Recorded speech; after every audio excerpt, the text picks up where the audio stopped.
त्याचं डोक्याची गोळी देणार, बरोबर का नाही? तुमच्या हातपाय दुखतं तर हातपायावरचीच गोळी देणार. तसेच आयुर्वेदिक वाले पण करतात. पण आपलं तसं नाही. आपलं एकच औषध तुमच्या टोटल आजारावरती चालतं.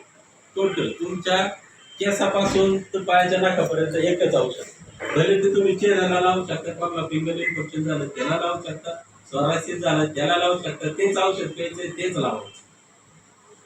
कारण याच्यामध्ये दुसरं काहीच नाही. याच्यामध्ये फक्त 42 प्रकारचे वनस्पती आणि फ्रुट्स आहेत. याच्या व्यतिरिक्त याच्यामध्ये काहीच नाही. बघा आता तुम्ही आजारी असल्याच्या नंतर तुम्हाला कोणतरी पेशंट डॉक्टर काय आहेत तुम्हाला पेशंट आपलं भेटायला आले. आता तुम्हाला आल्याच्या नंतर समजा मी तुम्हाला केळी आणली, योग्य मॅडमने तुम्हाला सफरचंद आणले, या सरांनी संत्रे आणले, एकदम खाणार आहे का तुम्ही ते? बरोबर आहे का? सांगा तुम्ही. आज सकाळी सफरचंद खायचा, कधी केळी खायचा, संध्याकाळी परत दुसरं काहीतरी खायचा, बरोबर का? पण त्याचा एकदम डोस घेणार आहे का तुम्ही? नाही.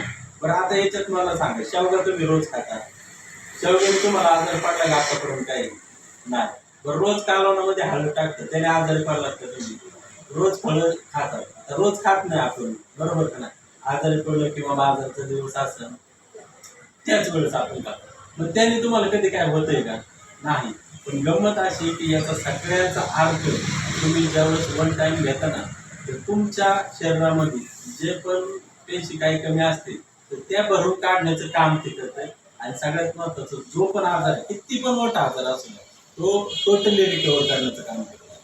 त्याच्यामुळे प्रॉडक्ट एवढं दमदार आहे ना आपलं, की जिथं डॉक्टर हात टेकवतात तिथं आपण बिंदास घ्यायला पाहिजे.